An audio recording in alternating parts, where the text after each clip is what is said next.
कुनै गाना गाउनु हो भाइ? ओहो नारायण गोपाल दाले भन्दाखेरि म बाँचुन्जेल त नगाए भन्नुभएको छ।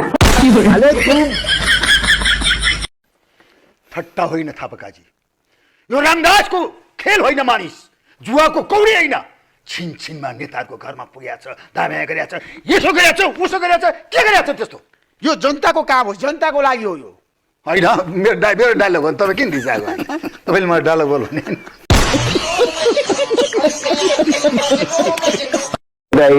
के गर्ने भयो नि, यो तारले देश त खत्तम भयो, के गर्ने भनेर मैले के सुनाएको? सबभन्दा ठुलो धनी विनोद चौधरी घरमा खाना खान गएको थिएँ। अब इटालियन ब्रेकफास्ट खाइएला, अमेरिकन ब्रेकफास्ट खाइएला भनेर घरमा पनि एउटा अन्डा खाने, अन्न नबनाऊ त्यहाँ खानुपर्छ भनेर गएको। 3टा रोटी, एउटा प्याज, एउटा दही खाइयो। आज म नेपालकै सबभन्दा ठुलो धनीको घरमा ब्रेकफास्ट खाना, यो पनि बढी हुन्छ, क्यालोरी बढी हुन्छ अरे।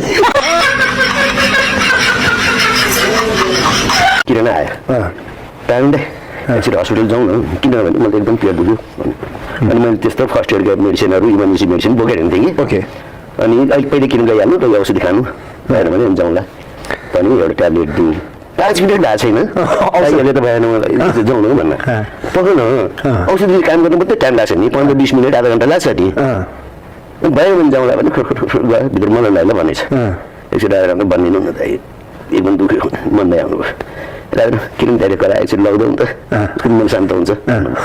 यसो हिँडेर ल नि, अब हस्पिटलको कम्पाउन्डमा छिर्नु गयो। अनि उता त्यो मोटरहरू गाडी त्यहाँनिर पहिला यो थियो उसलाई उतातिर आँखा देखाउँदै लग्यो कि मोटर हस्पिटलको कम्पाउन्डभित्र छिरेपछि।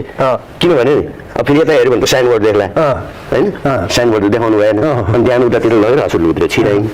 बाटोमा ठ्याक्क डाक्टर भेट भयो। ओहो राजारामजी कहाँ आज हाम्रोमा आउनुभयो भन्नुभयो कि। साथी भिड मेरो जसन ल्याएको छ पनि, ला यो त पशु अस्पताल पर्यो।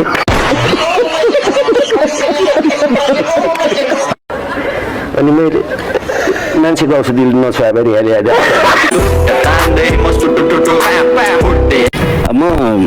मभन्दा कति अहिले भर्खर पत्ता लागेको 6 वर्ष जेठो हुँदो रहेछ। तैपनि म कहिले उहाँलाई आमा भन्छु, कहिले हजुरआमा भन्छु है। यङ देखाउन लागि के यङ चाहिँ त्यसै देखि नै रहेको छ। मेरो बाल छैन आमा बाको घर छोडेर स्वर पसेर मैले रक्सी खाएर एकदम मातेको दिन कहिले छ?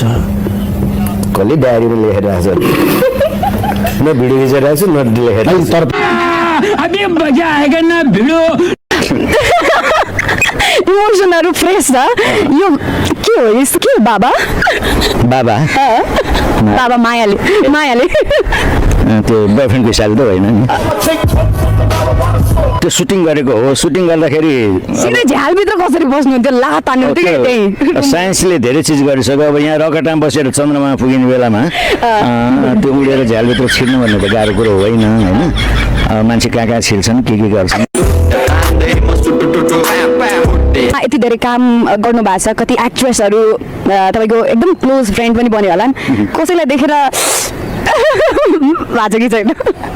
फिल्म आर्टिस्टले देखेर त भएको छैन, तपाईँले देखेर चाहिँ अलिकति हो कि जस्तो कता कता फिलिङ।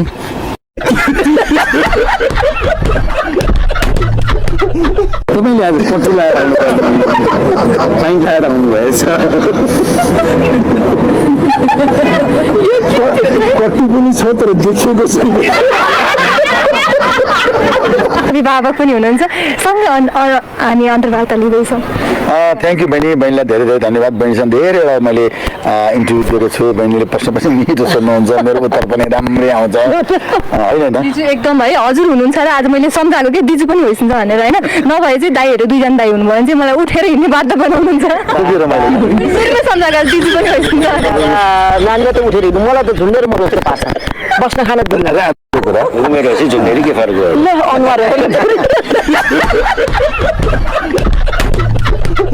हजुरहरू दुवैजनालाई एउटै फ्रेममा एउटै कार्यक्रममा पाउँदाखेरि चाहिँ एकदमै खुसी छौँ हामी सबैजना है। खुसीले गदगदै भयो त। रुको जरा, सबर गरो। हजुरहरूले एक अर्कालाई चिनेको ठ्याक्कै चिनेको कति कहिले हो त्यो 46 साल 2046 सालमा 15 गतेको सुटिङ हुने बेलामा र कलाकार छनौट भइराखेको थियो अनि त्यो बेलामा मैले पहिलोचोटि देखेँ मैले देख्नु उही भयो भने थाहा मैले छ पनि उहाँको थुतु नै पहिलोपल्ट त्यही बेला देखेँ मैले चाहिँ फर्स्ट टाइम देख्नु मैले चाहिँ पहिलोपल्ट थिएँ यति मात्रै फरक हो क्या फर्स्ट र पहिलोपल्ट